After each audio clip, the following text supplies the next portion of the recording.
it's Elizabeth from Elpis Astrology at elpisastrology.com. Thanks for joining me today. I will be doing a video on the second half of November 2018, and I'll include in this the full moon in Gemini on the 22nd of November. So if we look at some key dates here with regards to paying attention to information being given to you, especially as it relates to facts, the 13th to the 19th of November, we have Mercury square a retrograde Neptune, and actually Mercury will be going retrograde too on the 16th in that time period of the 13th to the 19th of November.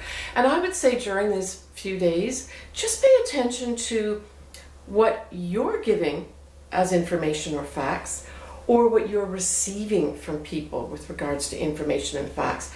If you need to do a double check on things, please do that, because the susceptibility here with this square is that there will be some kind of fog around or a shroud around the information.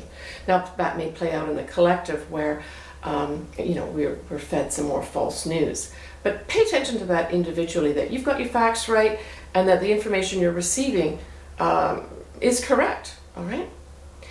We also have Mars that's now in Pisces, and that will be squaring Jupiter, which is now in Sagittarius. It'll be exact on the 20th of November, but it will be an orb from the 16th to the 21st of November. So Mars is all about action, right? And taking some sort of forward motion. With no boundaries, Pisces, though, it's kind of stopped from expanding as it squares that Jupiter in Sagittarius, which wants to go on an adventure. So to me, I looked at this, and there's a lot of ways to look at this Mars square Jupiter, and I would say to me it's more about going inside. So when we have this type of situation, to me it's more about taking the action inside and trusting, right? So Pisces is a very spiritual sign. So to me the best way to use this would be to actually take that energy of Mars and bring it inward and say, you know what? This might be a time when I have to let go. And I have to trust the universe, source, or God, whatever you really call that, a higher level messaging that you get that helps guide you. I really truly believe that this is one of the times when we have to trust, right? And that'll include our intuition too.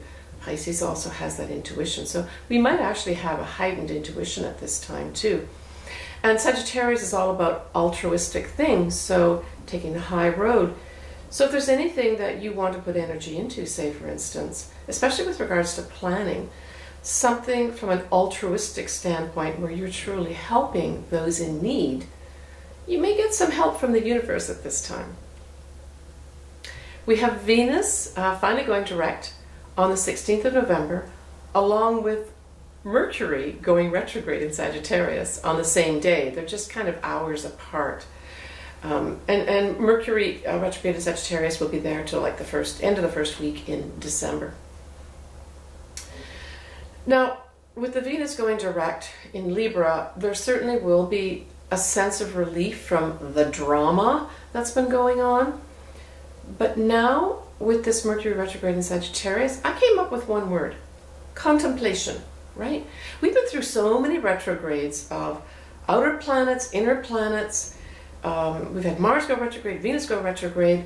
So this has set up a whole sort of turbulent time for us, even if it's inside of us, but mostly it'll be around us as well, for almost a whole year.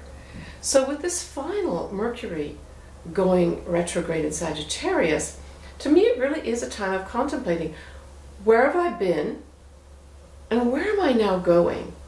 And take this time period, this Mercury retrograde, it's just for a few weeks, to contemplate where you think where the dust is kind of settling for you right now, and where you feel your higher path is. For sure, it's reaching for the higher self over the next year, right? Jupiter stays in Sagittarius for a year. And words like idealism, inspiration, and positivity rule the day over this next year. However, do watch out for things that look too good to be true, because they probably are. and any exaggeration of facts, whether it's from you or from other people or other persons. We have Uranus retrograde still squaring the nodes, both the north nodes and the south nodes of the moon.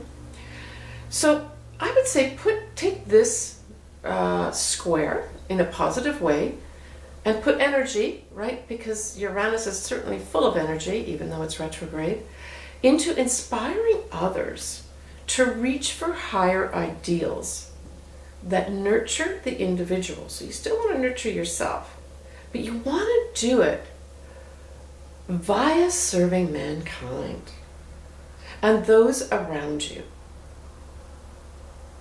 So altruistic acts, or as we used to say, random acts of kindness, would not go amiss at this time. We have a full moon at 0 degrees of Gemini and 52 minutes, and it's at 9:39 p.m. Pacific Standard Time on the 22nd of November. So this is Thanksgiving Day in the United States of America. So Thanksgiving Day happiness to everybody. We have the moon, which is opposite the sun. That's always as per a full moon.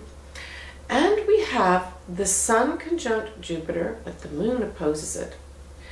We also have a Mercury a retrograde now. It is in Sagittarius too, but I don't really take it as an orb of conjuncting Jupiter and the sun, but it does have an influence there. And then of course Mercury rules this full moon in Gemini, right?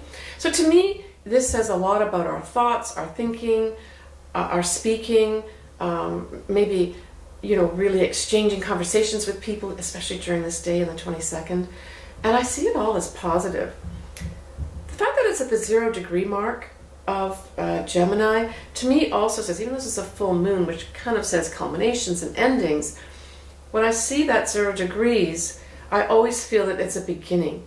So if we want to pick a sign, we're looking at Gemini. So even though there may be some endings for you, there certainly will be some beginnings as well. It will involve a lot of reviewing for the collective and for us individually. But I really feel that there's going to be a lot of lively conversations at the dinner table over this Thanksgiving time period in the US. Now, some may overindulge with the sun in contact with Jupiter. Jupiter wants to expand everything, and the sun is our inner essence. And then with Mercury close by, there may be a tendency to push the boundaries of the facts. But let's leave this with humor. Humor is going to save the day. So maybe in advance of the Thanksgiving dinner or the Thanksgiving day or time period, you actually practice some jokes for the day or some humor that will actually entertain the folks that you'll be spending this Thanksgiving time period with. In the morning sky, in the twilight, face east or kind of southeast, and you will see a Venus and a star, a very bright star called Spica. And in fact, this bright star Spica is brighter than Venus at this time. Venus is just kind of lit up, almost like a crescent moon, if you get out early in the morning before the sun rises. Pretty well all of November. So enjoy that if you're up early or very, very late. Take care, everyone. I will touch base with you again. Happy Thanksgiving again to everyone. Please leave me comments. If you have any desire to have your chart done, I would be delighted to do it. Go to Astrology.com to my services tab. Take care again, and I will talk to you soon.